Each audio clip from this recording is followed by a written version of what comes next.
आज की वीडियो में हम बात करेंगे बेल्जियम के टूरिस्ट वीज़ा में रिफ्यूज़ल के कारण क्या क्या होते हैं।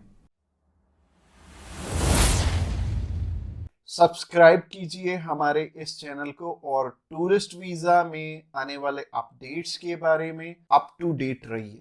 तो जहां तक बात की जाए आज के टाइम में रिफ्यूज़ल्स की, रिफ्यूज़ल रेट बहुत ज़्यादा पीक पे हैं और जैसे कि मैंने बताया 4 बारी अप्लाई करके 5 बारी अप्लाई करके भी लोग बैठे हैं जिनको कि समझ में नहीं आ रहा कि उनका रिफ्यूज़ क्यों हुआ है।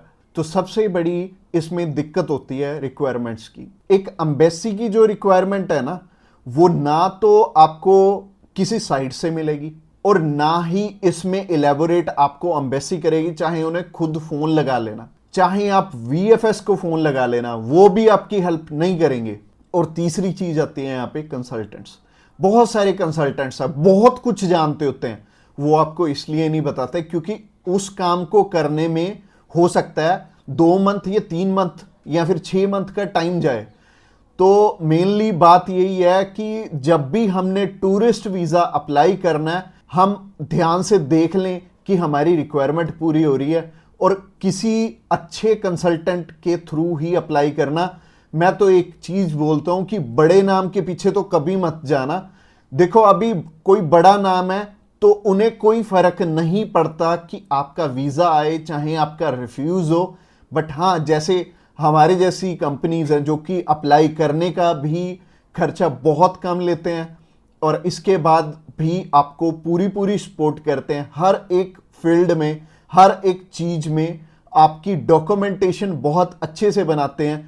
क्योंकि जितने नॉमिनल कोस्टिंग हम लेके चल रहे हैं ना, अगर आपका वीजा आएगा तभी हमारा बेनिफिट है। अगर आपका वीजा आएगा, आप 10 रेफरेंस हमें दोगे तभी हमारा बेनिफिट है, अदरवाइज हमारा कोई बेनिफिट नहीं है।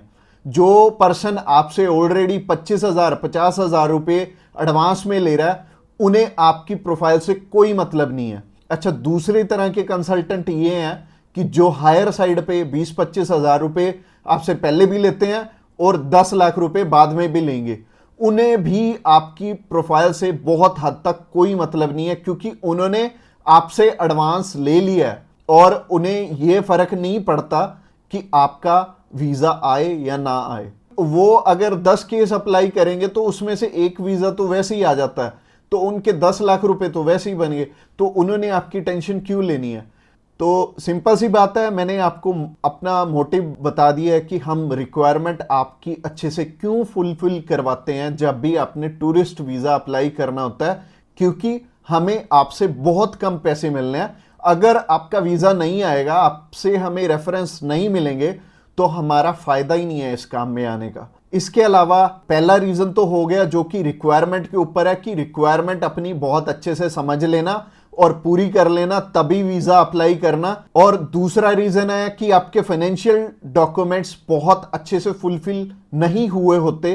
तो फाइनेंशियल डॉक्यूमेंट्स अगर अच्छे से पूरे नहीं होंगे तो एम्बेसी आपको वीजा, आप ही बताइए, कैसे देगी?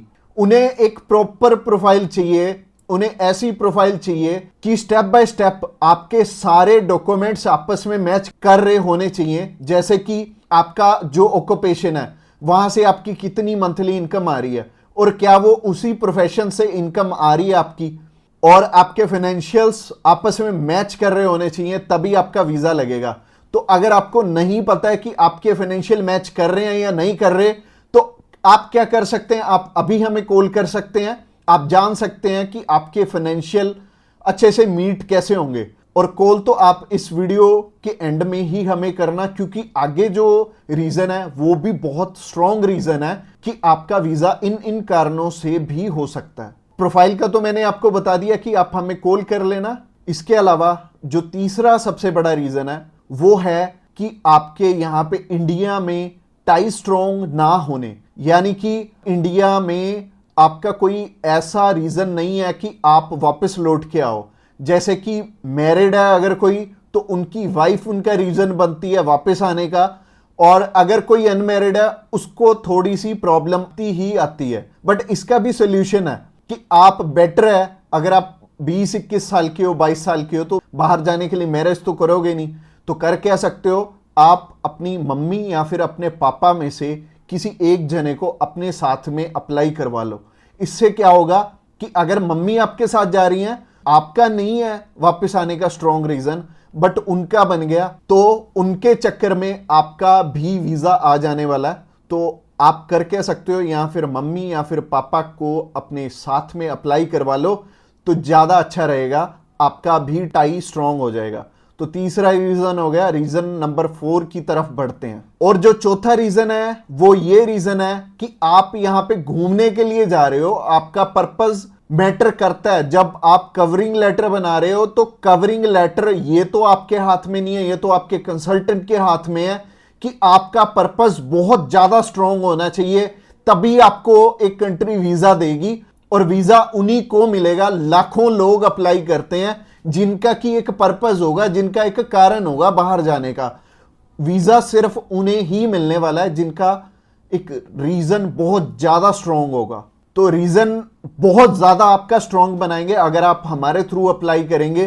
तो ये चौथा कारण था आपका वीजा रिफ्यूज होने का। और ये 4 कारण ही हैं जो सबसे बड़े रिफ्यूजल के आपके चांसेस बनते हैं। जिन कारणों के पीछे ये चारों चीजें अपनी ठीक कर लो। और जैसे मैंने पर्पस में बताया, पर्पस आपका बहुत ज्यादा स्ट्रांग हो जाएगा अगर आप हमारे थ्रू अप्लाई करेंगे।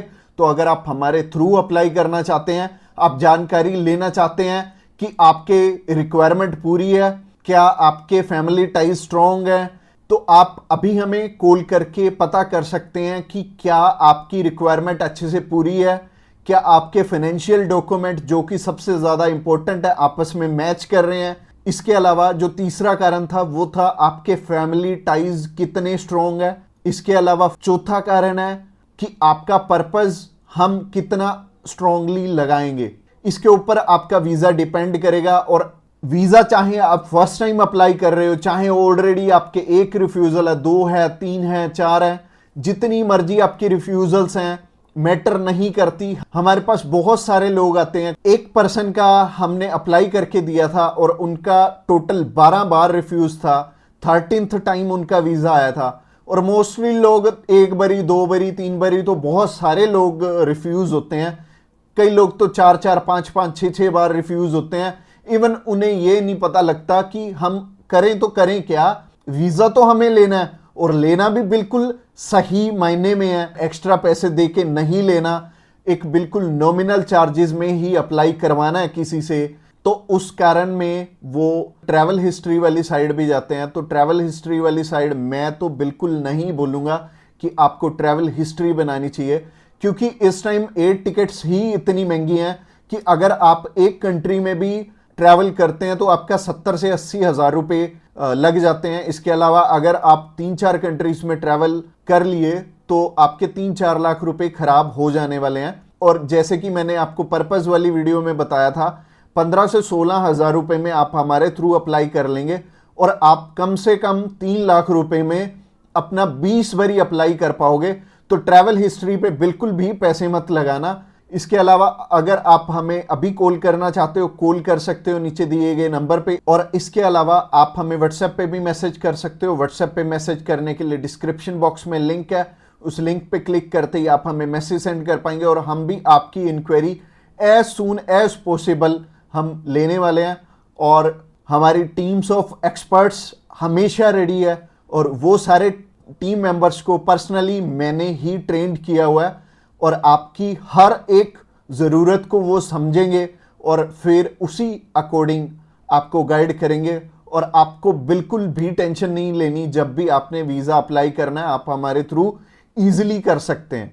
अगली वीडियो हमारी सी टाइप के वीज़ा के ऊपर रहने वाली है कि सी कैटेगरी में बहुत सारे हमारे पास ऑप्शन होते हैं अलग अलग, जिनके थ्रू की वीज़ा अप्लाई करने में हमारा पर्पस बहुत स्ट्रॉन्ग हो जाता है। तो सी टाइप में जैसे कि बिजनेस वीज़ा हो गया, स्पोर्ट्स वीज़ा हो गया, कल्चर वीज़ा हो गया, मेडिकल वीज़ा हो गया, तो ये सारे वीज़ा के बारे में हम बात करने वाले हैं, जो कि हमारी नेक्स्ट वीडियो रहने वाली है। तो आपने क्या करना है, हमारी नेक्स्ट वीडियो को भी जरूर ध्यान से देखना। Thanks a lot for watching this video till the end और मिलते हैं किसी बढ़िया सी वीडियो में नेक्स्ट टाइम।